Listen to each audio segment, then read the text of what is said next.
오후장 들어갈수록 확실히 시장 분위기 상당히 좋아지고 있습니다. 오늘 코스피 시장 상승불 들어왔고요. 코스닥 시장에서도 의미 있는 낙폭 축소가 이뤄지고 있는데요. U자형 반등이 그려지는 시장이고 확실히 일정 지점에서는 외국인이 꾸준하게 매수하는 그런 흐름으로 관측됩니다. 이번 주 마지막 거래일에 투자자들은 어떤 종목들에 대한 주목도를 높이고 있을지 함께 살펴보겠습니다. 네, 먼저 증권통통에서 조회상위 리스트부터 확인해 보시죠. 네, 현재 보시면 대체적으로 혼조세 정도 느낌으로 진행이 되고 있는데 상승하는 종목들이 절반 정도, 하락하는 종목들이 절반 정도로 집계가 됩니다. 1위에 있는 종목은 LG에너지솔루션이고요. 배터리 관련 종목들 가운데 대장주 역할을 톡톡히 해주고 있는데 3거래일간 굉장히 가파르게 올라왔습니다. 오늘까지 오르게 된다면 4거래일째 상승폭을 유지하게 되는 것인데 현재는 보합권 정도에서 일단 상승과 하락 쪽에서 밀당을 하고 있는 모습 나타납니다. 네, 오늘 확실히 2차전지 관련해서는 계속해서 관심이 들어가고 있는 부분들이 포스코케미칼이 2위까지 올라와 있습니다. 네, 포스코케미칼도 하락장 속에서 신고가를 계속 경신했던 종목들 중 하나인데요. 오늘은 소폭 하락하면서 숨고르기 모습이 나타나고 있습니다. 네, 또 다른 종목으로는 6위에 있는 미래나노텍 보실 수 있겠는데 또다시 신고가입니다. 최근에 정말 많이 오르고 어제는 거래 제한폭까지 오르는 모습까지 있었는데 이렇게 2차전지 쪽으로 확실하게 편입이 된다면 그만큼의 밸류에이션을 부과하는 그런 모습이 최근의 시장 모습으로 나타나고 있습니다. 어제 거래 제한폭까지 오른 그 영향을 힘입어서 오늘까지 추가적으로 2% 정도의 상승 탄력 가져가면서 오늘은 2만 원 선 돌파가 또 확인이 되고 있습니다. 네, 그리고 오늘 3위 보시면 삼성전자 지수 흐름과 비슷하게 일단 보합권 정도에서 움직이는 흐름이었는데 현재는 약보합권 정도의 시세를 나타내고 있다는 점도 특징이고요. 확실히 조회상위 1위를 그동안 계속 차지를 하다가 오늘 같은 경우에는 배터리 종목들에 밀려서 3위까지 내려온 모습이 현재 관측되고 있습니다. 4위에는 두산 에너빌리티인데요. 원전 쪽에 대한 관심들도 있고 폐배터리 산업에 대한 관심까지 여러 사업 분야를 좀 넓히게 되면서 두산 에너빌리티도 4위에 올라와 있는 모습도 관측되고 있습니다. 5위 보시면 한전기술도 오늘은 새롭게 리스트에 올라온 모습인데 현재 1% 정도의 상승 탄력 가져가고 있고요.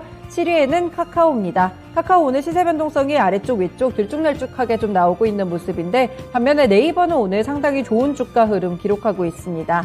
카카오도 어제 실적 발표가 있었는데 일단은 이를 두고 평가에 대해서 좀 반응하는 모습이 나타나고 있고요. 5만 원 선을 끝까지 지지해 줄지 이 여부가 핵심입니다. 네, 8위에는 이소화학이 있고요. 2차전지 관련 종목들 빠르게 오르는 만큼 차익 매물 나왔을 때는 급락이 나오고 있습니다.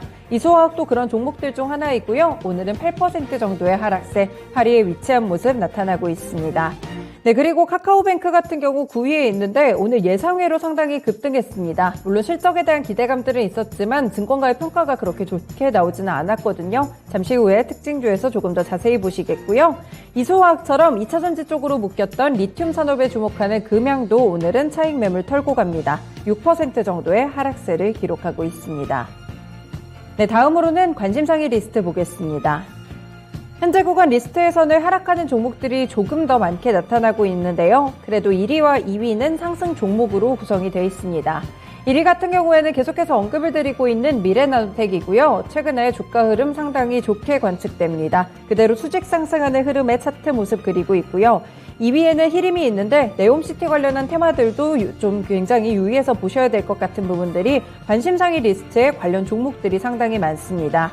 2위에 히림도 있고요. 6위로 가보시면 도화 엔지니어링, 그리고 9위에는 한미글로벌, 오늘 함께 소개해드릴 종목이 또 코오롱 글로벌입니다. 8위까지 이렇게 무려 4종목이나 함께 좀 묶여서 네옴시티 관련 종목으로서 퍼포먼스를 보이고 있는데요. 빈살만 왕세자의 방한과 더불어서 이 소식에 흔들렸던 만큼 최근에 종목별로 변동성이 상당히 크게 나오고 있습니다. 히림의 경우에는 차트에서 보시다시피 17% 급등을 하고 있지만 아래쪽으로 도화 엔지니어링은 꺾이고 있는 모습이고요. 한미글로벌은 보합권 정도에서 자리를 잡고 코오롱 글로벌은 또다시 급등하는 이렇게 제각각의 시세를 나타내고 있다는 점도 특징입니다. 네, 다른 종목들에서는 3위에 S트래픽 있는데요. 고속도 전기차 충전소 운영 이 부분이 테마가 좀 되게 되면서 최근에 움직여졌던 종목입니다. 관심 상위권에 올라와 있고요. 오늘은 1% 정도 하락합니다. 4위에는 원준 나타나고요. 5위에는 증권통 이 조회상위에도 있었던 한전기술이 함께 랭크되어 있습니다. 아래쪽으로 이소화학도 7위권에 위치해 있는 모습 나타나고요. 조금 더 내려가 보시면 ICH라는 종목도 현재 나타나고 있는데 어제 좀 상한가까지 도달했던 종목 중 하나입니다. 여기에 대해서 특징주에서 조금 더 자세히 분석을 해보겠습니다. 이렇게 조회상위와 관심상위 리스트들 봐드렸는데요. 다음으로 특징주입니다. 네, 첫 번째 특징주는 오늘 카카오뱅크가 될 텐데요. 카카오뱅크의 실적부터 먼저 체크해 보시면 올 3분기의 매출액이 4,118억 원이었고요. 지난해보다는 48.5% 증가한 수치입니다. 영업이익 같은 경우 1,046억 원으로 같은 기간 47% 가까이 오른 그런 모습이었는데요. 실적 발표는 이틀 전에 수요일날 이뤄졌고요. 순이익도 787억 원으로 지난해보다 51.3%나 크게 늘었습니다. 매출과 영업이익, 순이익까지 3박자가 고루 맞아들어가는 호실적을 발표했는데요. 그 같은 날 주가가 17% 정도 급등하면서 거래를 마쳤습니다. 다만 이렇게 깜짝 실적이 나왔지만 말씀드린 대로 증권가에서는 눈높이를 조금 낮추고 있습니다. 성장성에 대한 부분들이 아직 불투명하다는 것인데요. 가계대출 규제도 지속되면서 예상보다는 성장률이 부진했고 이 규제가 앞으로도 완화될 가능성이 크지 않기 때문에 성장률 전망치를 좀 낮춰야 된다라는 평가를 받고 있습니다. 그리고 주가가 그동안 많이 빠졌는데 상승 추세로 전환하기에는 조금 이르다는 의견도 있는데요.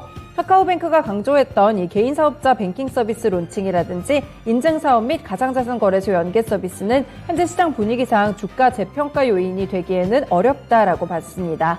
결국에는 대출 성장률이나 차별화된 플랫폼 수익 기반을 확보하는 것 혹은 연준의 피봇 기대감이 이렇게 좀 뒷받침이 돼줘야 이런 서비스들이 빛을 볼 수가 있는데 이 부분이 뒷받침되지 않기 때문에 구조적인 상승을 논하기에는 시기상조라는 평가를 내렸습니다.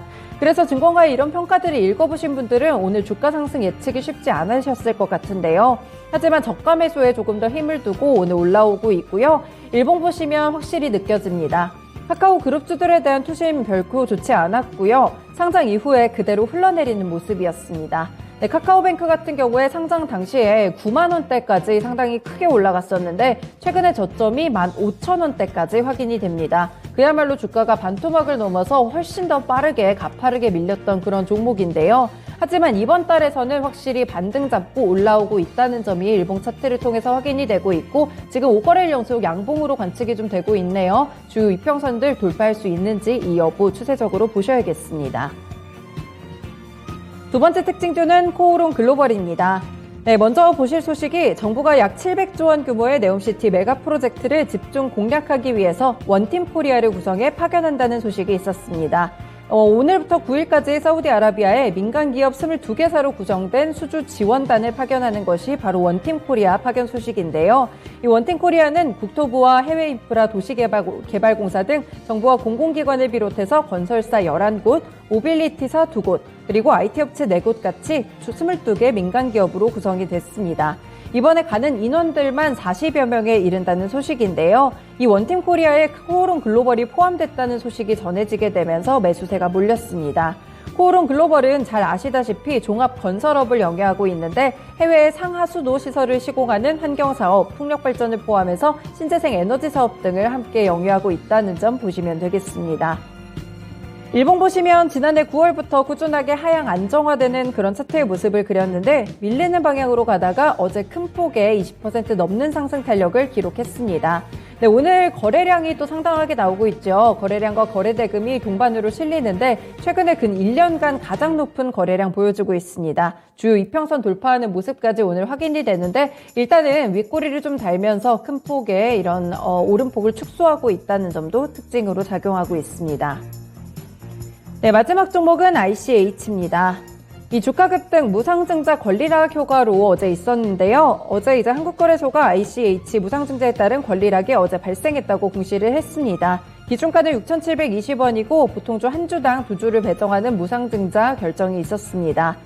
신주로 이제 발행이 되면서 한 주당 액면가액은 500원인데요. 신주 배정 기준일이 오늘이었고 신주 상장 예정일은 오는 23일입니다.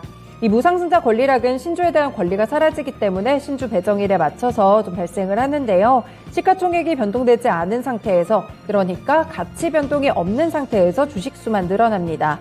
상대적으로 조금 주가가 싸 보이는 그런 효과를 가져가고 있기 때문에 무상증자 권리락 테마도 한참 유행을 했었죠. 공구음원을 시작으로 해서 급등락이 좀 있었는데 ICH도 어제 거래 제한폭까지 올라가는 모습이었습니다.